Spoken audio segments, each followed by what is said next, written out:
ध्यानाभ्यास के लिए कृपया अपने नेत्रों को बंद कर लीजिए। अपना मुख अपनी ओर कीजिए। अपनी मुद्रा का ही अनुभव करिए।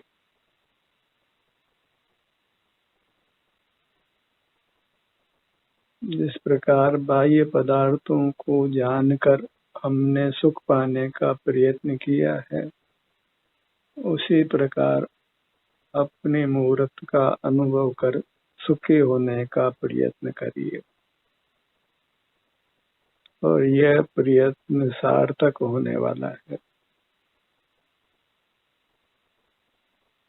कण कण को हमने जी भर भर कर देखा है तो भी हम मुक्त नहीं हो सके हैं, संसार में ही रुल रहे हैं। अब अपने मूर्त के प्रदेश प्रदेश का अनुभव करिए तो आप शीघ्र ही परमात्मा होंगे, सर्व दुखों से मुक्त होंगे। अपने संपूर्ण काया को ही पाने का अनुभव करने का लक्ष्य बनाइए। अपनी पूरी मूर्त, इसके हर भाग का सुख आपने अनुभव करना है।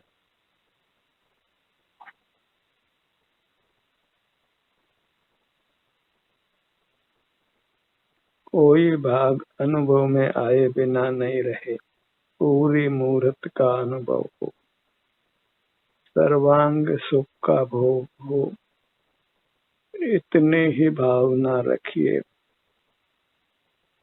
तो अंतर्दृष्टि बनेगी, कर्मों का नाश होगा और आप अल्पकाल में परमात्मा होंगे। सर्वांग में सुख का ही अनुभव होगा, न रोग होगा, न शोक होगा, किसी प्रकार का कोई दुख नहीं होगा। उत्तम स्वास्थ्य लाभ, उत्तम सुख अपने भीतर से आएगा। हम सुख शक्ति के धारक देव हैं, परमात्मा हैं, और वह सुख शक्ति अचिंत्य है।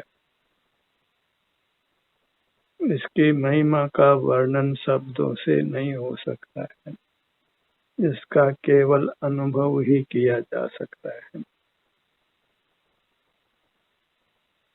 अपनी महिमा अपरंपार है, कोई भी अपनी महिमा को कहने में समर्थ नहीं है, केवल इसका अनुभव किया जा सकता है, वेदन किया जा सकता है, अपने सुख को भोगा जा सकता है। और मोक्ष मार्ग में विकल्पों को कोई अवकाश नहीं है। विकल्प स्वयं ही स्वरूप च्युति रूप है, आकुलता रूप है। हमारा स्वभाव निर्विकल्प रहना है, अंतर्लीन रहना है।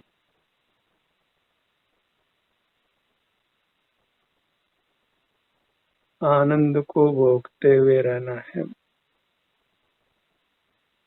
परमात्मा जैसे होकर रहिए, अपना ही सुख भोगते हुए, पर की ओर नजर नहीं करना है।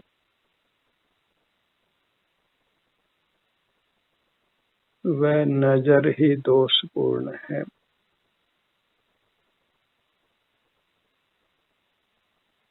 जहाँ पर की ओर नजर मिटी और वहीं आप परमात्मा हुए।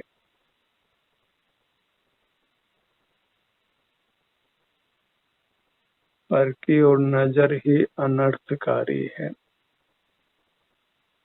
जैसे पर पदार्थों को हमने जानना चाहा है, उनसे सुख पाने का प्रयत्न किया है, ऐसे ही अपने मूर्त को सर्वांग अनुभव में लेकर उत्तम से उत्तम आनंद को भोगिए।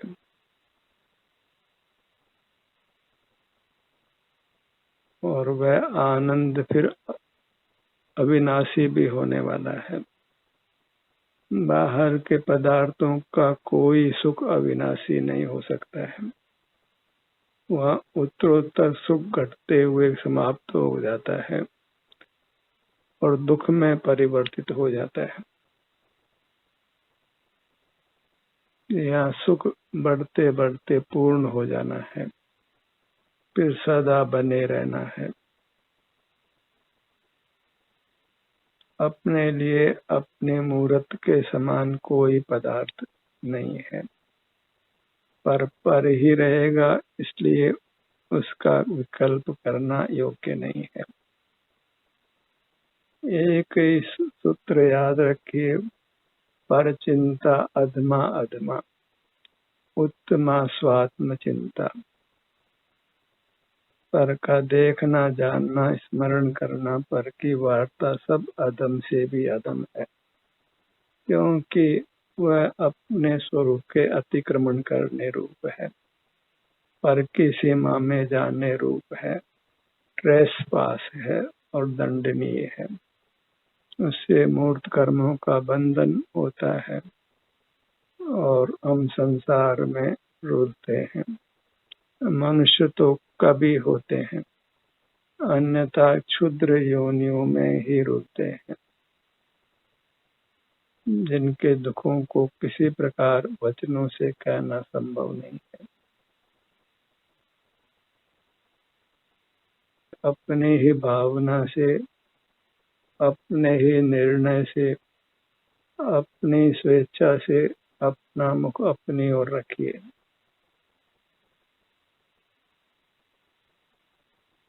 जब अपने अंतरंग से अंतर्मुख होते हैं तो उसका फल महान होता है। वही प्रयत्न टिकता है और पूर्णता को प्राप्त होता है। दबाव में किया हुआ कोई भी कार्य शाश्वत नहीं हो सकता है। दबाव मिटते ही वह काम भी समाप्त हो जाता है। बिना किसी के दबाव के आपको अपने ही भावना से, अपनी ही चाह से अपने सन्मुख होने का प्रयत्न करना है। फिर आपको उस प्रयत्न से कोई रोक नहीं सकता है। परमात्मा होने से कोई रोक नहीं सकता है।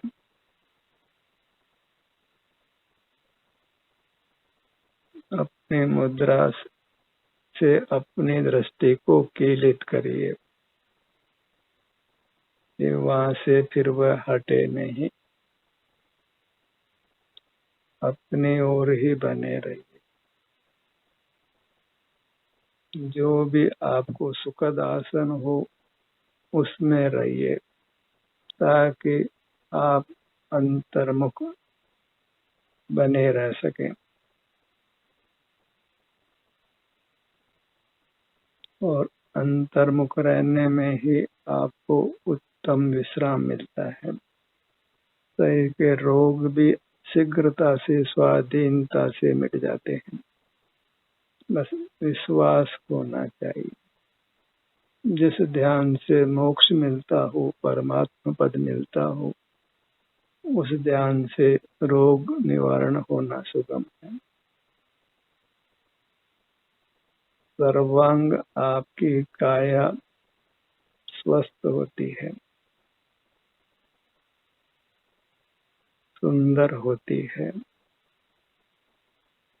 एकत्व विभक्त आत्मा सर्वत्र सुंदर लोक में, अपने से एकत्व, पर से विभक्त, पर से विमुख और अपने सन्मुख जीव सर्वत्र सुखमय है।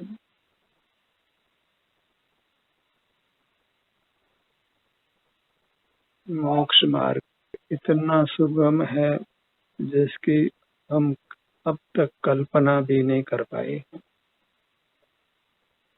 केवल अपने अमूर्त शरीर का एहसास करते हुए रहना, इतने मात्र से ही मोक्ष मार्ग बन जाता है और जीव अल्पकाल में परमात्मा हो जाता है। इसके अलावा सब दंड फंद है, मोक्ष मार्ग नहीं। इसीलिए कहा है, तोड़ सकल जगदंद फंद निज आत्म ध्याऊ। जिन पुण्य पाप नहीं कीना, आत्म अनुभव चित दीना।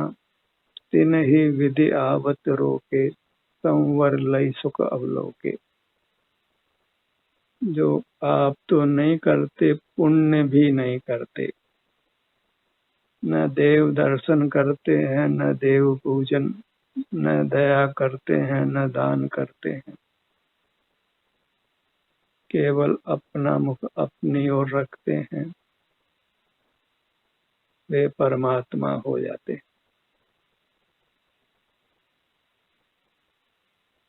ऐसा ही सब धर्मात्माओं का अभिप्राय है। लोक संज्ञा अलग प्रकार की है, लोक के जीवों की मान्यता अलग प्रकार की है, और लोक मान्यता ही एक ध्रुव कांटा है। उसका अनुसरण करें तो कोई मोक्ष मार्ग ही नहीं हो सकता है, क्योंकि लोक में धर्म की प्रसिद्धि नहीं है, धर्माभास ही प्रसिद्ध है। जो धर्म जैसे लगते हैं, पाप के आगे वे धर्म लगते हैं, पर वास्तव में वे धर्म नहीं है। लोक में तो धर्म के नाम पर बलि दी जाती है, लोक की क्या बात। स्वाधीनता से मोक्ष मार्ग का निर्णय करिए, स्वाधीन बनिए, अपने अधीन रहिए, अपनी मुद्रा के सन्मुख रहिए, उसी का आश्रय करिए, वही यथार्थ धर्म। ध्यान सत्र में सुनते हुए भी आपको अपना मुख अपनी ओर रखने का प्रयत्न करना है। भले किसी अंग का, किसी भाग का नाम नहीं लिया जा रहा हो, पर आपका यदि अभिप्राय अपनी मुद्रा के सन्मुख रहने का है, तो आप अपनी मुद्रा के सन्मुख रह सकते हैं। भला अपने सन्मुख होने से कोई किसी को कैसे रोक सकता है। जहाँ चाह होती है, वहाँ राह मिल जाती है, किसी की अपेक्षा नहीं होती है, किसी के सहाय के बिना ही काम हो जाता है। बस चाह होनी चाहिए, अंतर्मुख होने की चाह हो तो आप अपनी ही प्रेरणा से, स्वाधीनता से अंतर्मुख रह लेते हैं, अपने में विहार कर लेते हैं,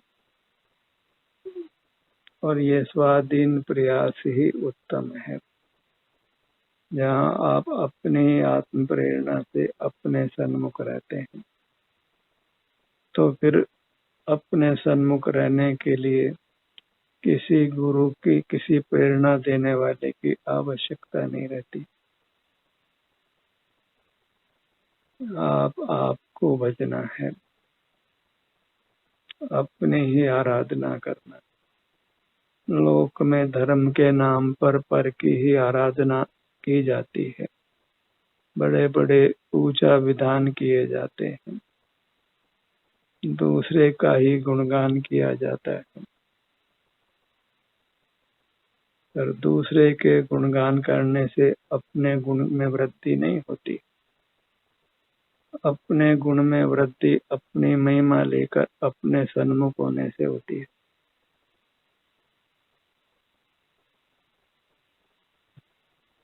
अपने को विजय प्राप्त करना है, जयवंत होना है, इंद्रियों पर विजय पाना है, मन पर विजय पाना है, वचन चेष्टा और काय चेष्टा पर विजय पाना है। बुद्धि के विलास से नाना प्रकार का स्मरण कर नाना प्रकार के विकल्प नहीं करना। अपने ध्यान को अपने मुखमंडल पर लाइए। उस मुखमंडल की जिसकी फोटो किसी कैमरे से नहीं ली जा सकती है, वही आपका वास्तविक मुखमंडल है।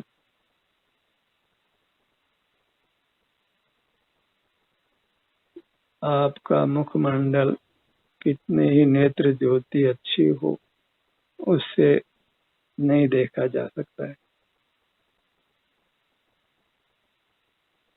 और किसी का ज्ञान कितना भी बड़ा चढ़ा क्यों न हो, वह आपकी मूर्त को देख जान नहीं सकता है।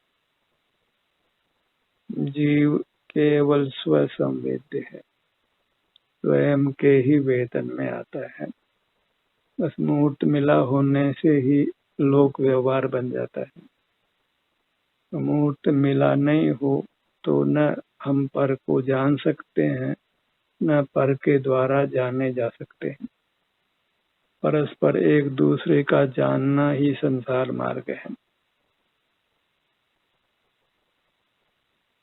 ये जानना वास्तव में जिस ज्ञान को अच्छा कहा जाता है, वह यह जानना नहीं है। यह सब इंद्रिय ज्ञान है। अपने अनुभव को ही ज्ञान नाम दिया जाए तो फिर उस ज्ञान को अच्छा कहा जा सकता है, पर अनुभव को वास्तव में ज्ञान संज्ञा नहीं है। सुख स्वभाव स्वतः ही अनुभव रूप है, उसको भिन्न ज्ञान की आवश्यकता नहीं है। ऐसा हमारा अचिंत्य सुख स्वभाव है, जिसके भोग में किंचित भी पर की अपेक्षा नहीं है, ज्ञान की भी अपेक्षा नहीं है। बदन में आराम हो तो वह आराम स्वतः अनुभव में आता है, उसको किसी ज्ञान की आवश्यकता नहीं है। किसी स्कूल पाठशाला में नहीं जाना होता। मोक्ष पाने के लिए किसी पाठशाला में नहीं जाना होता, अंतर में ही रहना होता है। अपना ही अनुभव करते हुए रहना है। अपनी ही मुद्रा को सर्वांग से पाने का अभिप्राय बनाइए।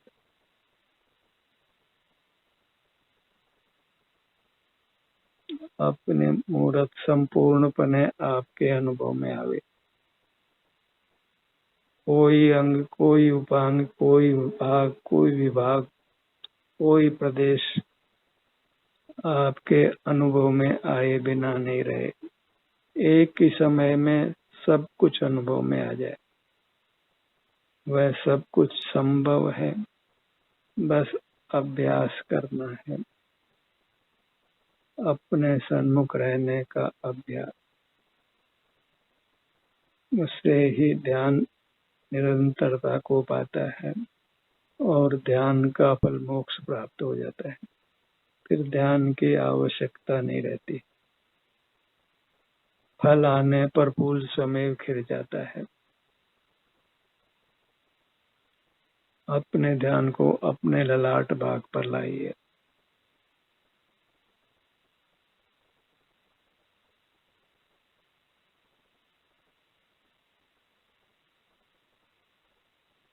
हमने मूर्त ललाट को जाना है, अपने अमूर्त ललाट को नहीं पहचाना है। ये मेरा ललाट भाग है, ऐसा हमको अनुभव में आता है। ललाट भाग को आज तक किसी ने नेत्रों से देखा नहीं है, तो भी ललाट भाग अनुभव में आता है। वह ललाट भाग चेतन है, अमूर्तिक है, आनंद रूप है। इसी प्रकार अपनी पूरी मुद्रा को समझिए। हमारी पूरी मुद्रा मूर्त नहीं है, इंद्रिय गोचर नहीं है, स्वसंवेदन गम्य है। आराम वेदना की स्थिति से ही हमको अपने उपलब्धि होती और शरीराकार होने से सही रूप से ही अपनी उपलब्धि होती। भी शरीराकार लेता है और जीव भी शरीराकार लेता है। मोही जगत उसका शरीर इंद्रियों से ज्ञात होने से उसको पहचानता है और संवेदन गोचर अपने अमूर्त शरीर को नहीं पहचानता, अपने को ही नहीं पहचानता है। और जो आप नहीं है मूर्त शरीर उसको आप मानता है। अपने उद्गल शरीर को ये मैं हूँ और दूसरे के उद्गल शरीर को ये दूसरा है, ऐसी ही भ्रांति रहती है। इससे आत्म उपलब्धि नहीं होती है और बिना आत्म उपलब्धि के मोक्ष मार्ग नहीं बनता है। मोक्ष होना तो दूर रहो। अपने ध्यान को भ्रू मध्य पर लाइए।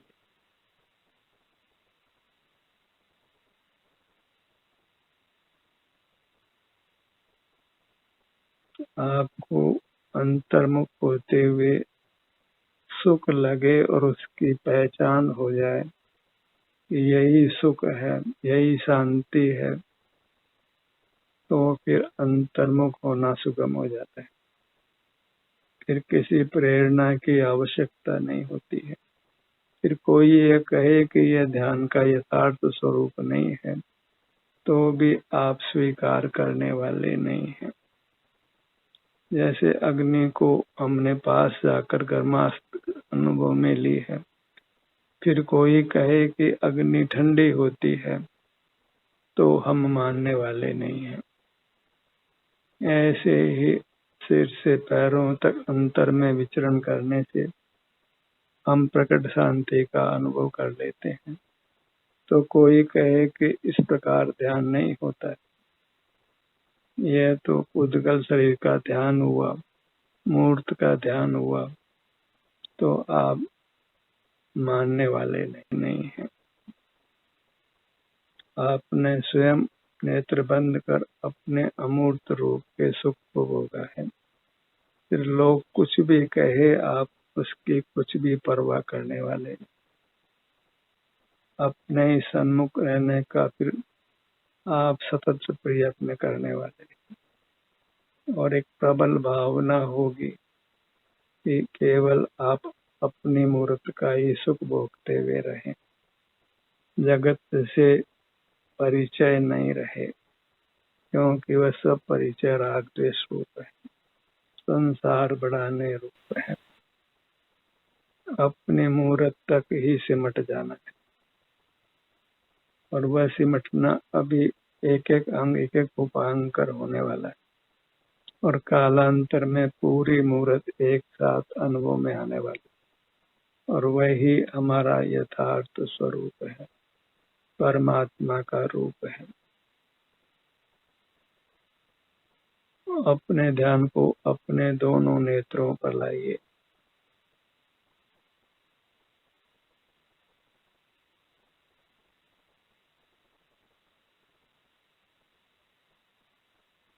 यथार्थ में तो ध्यान सत्र के उपरांत आप कितना अपने सन्मुख रहते हैं वही यथार्थ ध्यान समझे।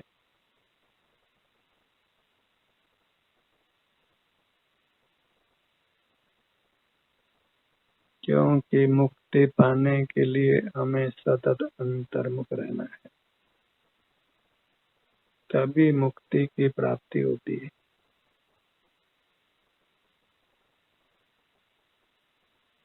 पर के ज्ञान रहित होना है और अपने अनुभव सहित होना है,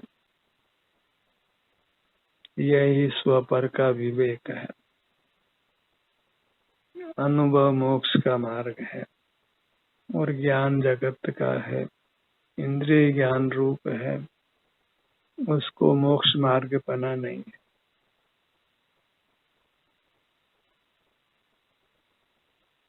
अपने ध्यान को अपने दोनों कानों के भाग पर लाइए।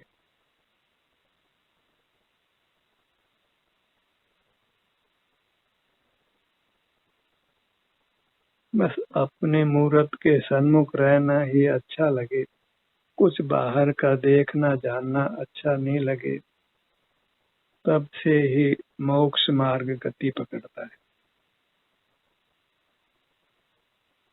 बाहर में हम आकुल व्याकुल रहते हैं, लेकिन उस आकुलता को पहचानते नहीं, इसीलिए स्वच्छंद रूप से बहिर्मुख रहते हैं।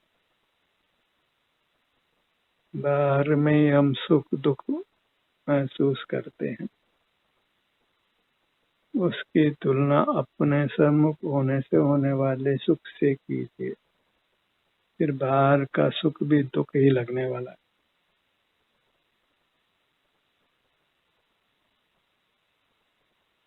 अंतर्मुख होने से मोक्ष मार्ग बनता है, तो बहिर्मुखता जो संसार मार्ग है वह हमें अप्रिय हो जाती है,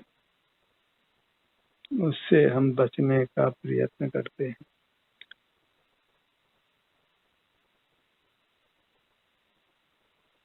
अपने ध्यान को अपनी नासिका पर लाइए, नासाग्र दृष्टि बनिए।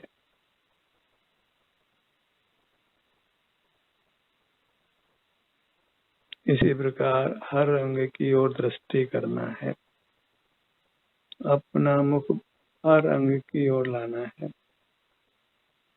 और अंतोगत्वा फिर पूरी मूर्त भी एक साथ आपके अनुभव में आने वाली, वही परमात्मा दशा है।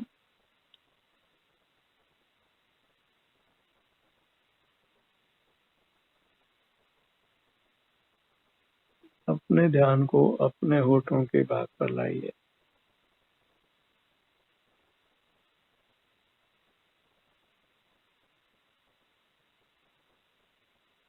दोनों होठ मिले हुए हों और उससे होने वाली संवेदना को भोगिए।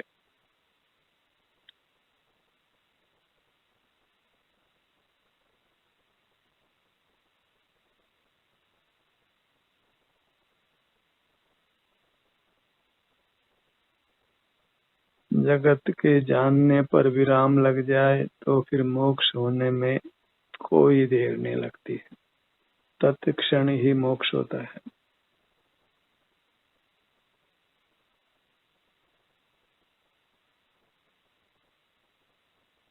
अभी हम जगत को जानते हैं, पर उसके प्रति अरोचक भाव नहीं है, रोचक भाव है, वही संसार का स्वरूप है। बहिर्मुखता के प्रति अरोचक भाव हो, अंतर्मुखता के प्रति रोचक भाव हो, तो अंतर्मुखता बनती है और उससे परमात्म दशा प्रकट हो जाती है।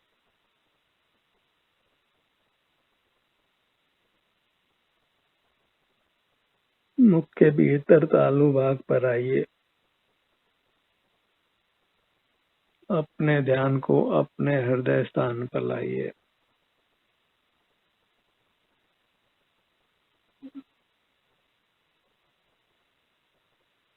नाभि भाग पर आइए।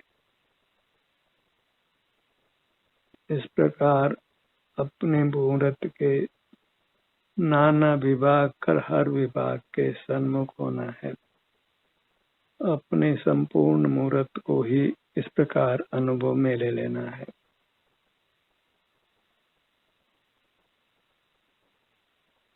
और इसी से परमात्म दशा की प्राप्ति होती है, और वही परमात्म पद पाकर हमको रहना है। ध्यान का ये सत्र यही समाप्त होता है। आपकी सहभागिता के लिए धन्यवाद।